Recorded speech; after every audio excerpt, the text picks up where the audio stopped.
Good evening, welcome to exclusive field report. పలుచోట్ల ఉద్రిక్తతల మధ్య ముగిసిన పులివెందుల ఒంటిమిట్ట జెడ్పీటీసీ ఉప ఎన్నిక. ఇక సినీ కార్మికుల సమస్యలపై రేపు కీలక సమావేశం. సృష్టి ఫెర్టిలిటీ కేసును సీటుకు బదిలీ. ఇక ఈ అంశాలపై కడప నుంచి సుధీర్, రవివర్మ, అలాగే హైదరాబాద్ నుంచి మోహన్, లిఖిత ఫీల్డ్ రిపోర్ట్లు అందిస్తారు. మనం మొదటి టాపిక్ చూసుకుంటే పులివెందుల అలాగే జెడ్పీటీసీ ఉప ఎన్నికల పోలింగ్ అయితే ముగిసినట్లు తెలుస్తుంది. మధ్యాహ్నం 3 గంటల వరకు 71% పోలింగ్ జరిగింది. బ్యాలెట్ విధానంలో పోలింగ్ కొనసాగింది. ఇక పులివెందుల జెడ్పీటీసీ ఉప ఎన్నికలో 11 మంది అభ్యర్థులు బరిలో ఉన్నారు. భారీ బందోబస్తు మధ్య పోలింగ్ జరిగింది. పలు చోట్ల ఘర్షణలు జరగగా పోలీసులు వాటిని అడ్డుకున్నారు. ఈ అంశానికి సంబంధించి మనకి ఫీల్డ్ రిపోర్ట్లు అందించడానికి సుధీర్ సిద్ధంగా ఉన్నారు. Sudheer, good evening Deepika. ముఖ్యంగా చూసుకుంటే కనుక ఎట్టకేలకు మనం చూసుకుంటే కనుక పులివెందుల రణరంగానికి అయితే కనుక పూర్తిస్థాయిలో తెరపడిందని చెప్పుకోవచ్చు. అయితే ఎట్టకేలకు ఎన్నికల నియమావళి ప్రకారం సమయం 5 గంటలు కూడా దాటింది. ఇప్పటికే పోలింగ్ ప్రక్రియ కూడా ముగిసిందని చెప్పుకోవచ్చు. అయితే ముఖ్యంగా చూసుకుంటే కనుక ఇవాళ ఉదయం 5 గంటల ఏదైతే 7 గంటల నుంచి కూడా సాయంత్రం 5 గంటల వరకు కూడా పోలింగ్ ప్రక్రియ మొదలైందని చెప్పుకోవచ్చు. ఈ నేపథ్యంలో కూడా దాదాపుగా 70% ఇప్పటికే పోలింగ్ కంప్లీట్ అయింది. ఇప్పటికే మనం చూసుకోవచ్చు ఏదైతే పోలింగ్ సంబంధించిన ప్రక్రియ ముగిసింది. ఇప్పటికే ఏదైతే ఆ బ్యాలెట్ బాక్సులు ఉన్నాయో బ్యాలెట్ బాక్సులన్నీ కూడా పోలింగ్ అధికారులు కూడా సీజ్ చేసే పనులు అయితే కనుక పడ్డారని చెప్పుకోవచ్చు.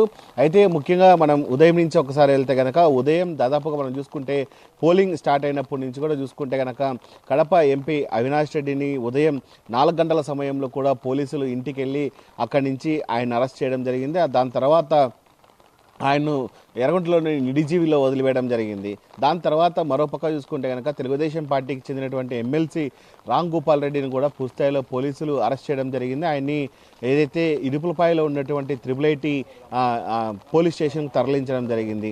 మరోపక్క మనం చూసుకుంటే కనుక ఏదైతే ముఖ్యంగా అతి సమస్యాత్మకంగా ఉన్నటువంటి ప్రాంతాలు చూసుకుంటే కనుక అటు ఏదైతే మనం చూసుకుంటే కనుక ఎర్రపల్లి అనే గ్రామంలో పూర్తిస్థాయిలో కూడా వైఎస్ఆర్ కాంగ్రెస్ అలాగే మరోపక్క టీడీపీ కార్యకర్తలు కూడా పూర్తిస్థాయిలో పెద్ద ఎత్తున ఇద్దరు కూడా బాహాబాహి దిగిన పరిస్థితి అయితే ఉంది. అయితే సకాలంలో అక్కడ పోలీసులు స్పందించి అక్కడి వెళ్ళడంతో కూడా పూర్తిస్థాయిలో అక్కడ ఘర్షణ వాతావరణం తలెత్తకుండా కూడా పోలీసులు ఆపిన పరిస్థితి అయితే ఉంది. మరోపక్క మనం చూసుకుంటే కనుక ఏదైతే అతి సమస్యాత్మక ప్రాంతం ఉన్నటువంటి నల్లగొండపల్లెలో ఇవాళ అయితే కనుక పూర్తిస్థాయిలో పెద్ద ఎత్తున కూడా గొడవలు జరుగుతాయని తెలుసుకున్నటువంటి పోలీసులు కూడా పూర్తిస్థాయిలో అక్కడ పెద్ద ఎత్తున భారీ బందోబస్తును ఏర్పాటు చేయడం జరిగింది. అలాగే వెబ్ కాస్టింగ్ కూడా పెట్టడం జరిగింది. అలాగే వజ్రా వెహికల్ కూడా అక్కడే పెట్టడం జరిగింది. మరోపక్క చూసుకుంటే కనుక నల్లపరెడ్డిపల్లెలో కూడా పూర్తిస్థాయిలో కూడా దాదాపుగా ఇక్కడ 5,000 ఓట్లు మాత్రమే ఉన్నాయి. అయితే పులివెందుల జెడ్పీటీసీ మొత్తం సంబంధించినటువంటి 10,601 ఓట్లకు సంబంధించిన ముఖ్యమైన కీలక నల్లపరెడ్డి గ్రామం అనుకోవచ్చు. ఈ నల్లపరెడ్డి గ్రామంలో 5,000 ఓట్లు ఉన్నాయి. ఇప్పటికే మనం చూసుకుంటే కనుక దాదాపుగా నల్లపరెడ్డి ఏదైతే 5,000 ఓట్లకు సంబంధించిన దాంట్లో చూసుకుంటే కనుక ఇప్పటికీ దాదాపుగా 60% అక్కడ ఓట్లు వేసిన పరిస్థితి అయితే ఉందని చెప్పుకోవచ్చు. అయితే మరోపక్క చూసుకుంటే కనుక ఏదైతే మనం చూసుకోవచ్చు అరిసివెల్లి గ్రామంలో ఇవాళ ఉదయం దాదాపుగా తెలుగుదేశం పార్టీకి చెందినటువంటి కొంతమంది స్కార్పియో వాహనంలో వస్తుంటే కనుక కొంతమంది గుర్తు తెలియని వ్యక్తులు ఆ వాహనాన్ని పగలగొట్టి ఆ ఓటింగ్కి వెళ్తున్నటువంటి వాళ్ళని కూడా పూర్తిస్థాయిలో భయభ్రాంతులకు గురి చేసిన పరిస్థితి అవుతుందని చెప్పుకోవచ్చు. అదంతా ముఖ్యంగా చూసుకుంటే కనుక ఇవాళ మధ్యాహ్నం వరకు చూసుకుంటే కనుక ఓటర్లు తమ ఓటు హక్కును వినియోగించుకునేందుకు పూర్తిస్థాయిలో బారులు తీరి దాదాపుగా తమ ఓటు హక్కును వినియోగించుకున్నారు.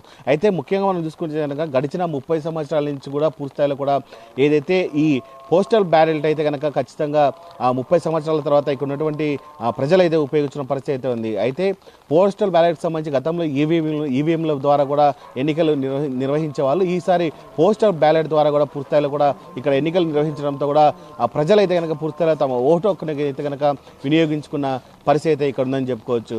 అయితే మరోపక్క మనం చూసుకుంటే కనుక ఏదైతే కడప ఎంపీ అవినాష్ రెడ్డిని అరెస్ట్ చేశారో అరెస్ట్ చేసిన తర్వాత ఇవాళ మధ్యాహ్న సమయంలో 3 గంటల ప్రాంతంలో ఆయన ఇక్కడికి రావడం జరిగింది. ఇక్కడికి వచ్చిన తర్వాత పూర్తిస్థాయిలో కూడా జనాభా అంతా కూడా ఒక్కసారిగా అక్కడ చేయడంతో కూడా గందరగోళం ఏర్పడిన పరిస్థితి నెలకొందని చెప్పుకోవచ్చు. దాని తదనంతరం మనం చూసుకుంటే కనుక ఇప్పటికే ఎమ్మెల్సీ రామ్ గోపాల్ రెడ్డి కూడా ఆయన కూడా ఇంట్లోకి రావడం జరిగింది. పూర్తిస్థాయిలో కార్యకర్తలతో మాట్లాడిన పరిస్థితి నెలకొందని చెప్పుకోవచ్చు. అయితే ఇప్పటికీ మనం చూసుకుంటే కనుక పోలింగ్కి సంబంధించినటువంటి ఘట్టం అయితే కనుక పూర్తిస్థాయిలో అయిపోయిందని చెప్పుకోవచ్చు. అయితే ఇప్పటికే పోలింగ్ సిబ్బంది కూడా పూర్తి స్థాయిలో కూడా దానికి సంబంధించినటువంటి బాక్సులకు సీజ్ చేసే పనిలో పడ్డారని చెప్పుకోవచ్చు. ముఖ్యంగా ఎంతమంది ఏజెంట్లు ఉంటారో ఆ ఏజెంట్ల సమక్షంలోనే దానికైతే కనుక సీజ్ వేయడం జరుగుతుంది. ఆ సీజ్ వేసిన తర్వాత పోలీస్ ఒక ఎస్ఐ అలాగే దాదాపుగా 4 కానిస్టేబుల్ ఆధ్వర్యంలో కూడా పూర్తిస్థాయిలో ఏదైతే సీజ్ చేసినటువంటి బాక్సులను కూడా పూర్తిస్థాయిలో మొత్తంగా అన్ని ఏదైతే 6 పంచాయతీలకు సంబంధించినటువంటి అలాగే 15 బూతులకు సంబంధించినటువంటి బాక్సులు కూడా పూర్తి స్థాయిలో కూడా పోలీస్ ఎస్కార్ట్ వాహనంతో కూడా పూర్తి స్థాయిలో కూడా అవన్నీ కూడా ఏదైతే కడపలో ఉన్నటువంటి జెడ్పీ కార్యాలయానికి కూడా అవన్నీ వెళ్తాయి.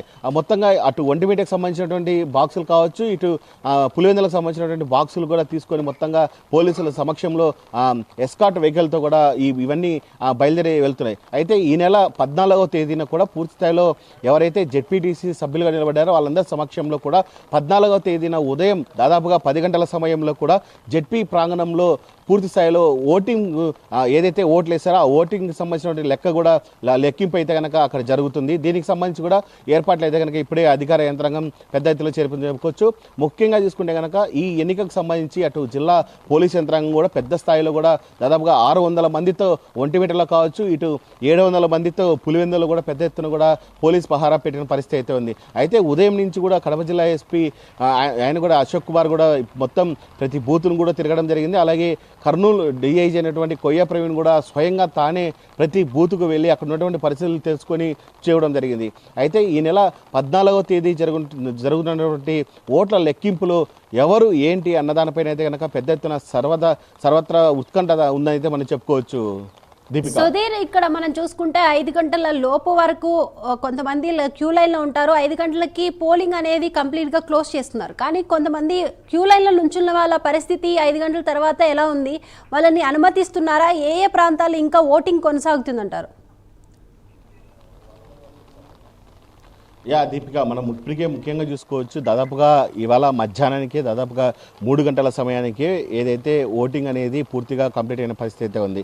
అయితే ప్రతి గ్రామంలో కూడా ఉదయం నుంచి కూడా ప్రజలు అక్కడ ఉన్నటువంటి ఏదైతే 6 పంచాయతీకి సంబంధించిన ప్రజలు ఉన్నారో వాళ్ళందరూ కూడా దాదాపు మధ్యాహ్నం 3 గంటల సమయంకే టోటల్గా కంప్లీట్ అయిన పరిస్థితి అవుతుంది. అయితే ఎవరో ఒకరు ఇద్దరు మాత్రం మిగిలిన వ్యక్తులు అయితే ఉంటారో వాళ్ళందరూ పూర్తి స్థాయిలో కూడా ఇప్పటికి మనం చూసుకోవచ్చు క్యూ లైన్లో ఎవరైతే ఉంటారో ఆ స్కూల్కి సంబంధించిన గేట్ ఉంటుందో 5 గంటల సమయంలో వాళ్ళు ఎవరైతే లోపలికి వెళ్తారో వాళ్ళకి మాత్రమే ఓటు హక్కు వినియోగించుకుందుకు కూడా ఎలక్షన్ కమిషన్ అయితే ఇవ్వడం జరిగింది.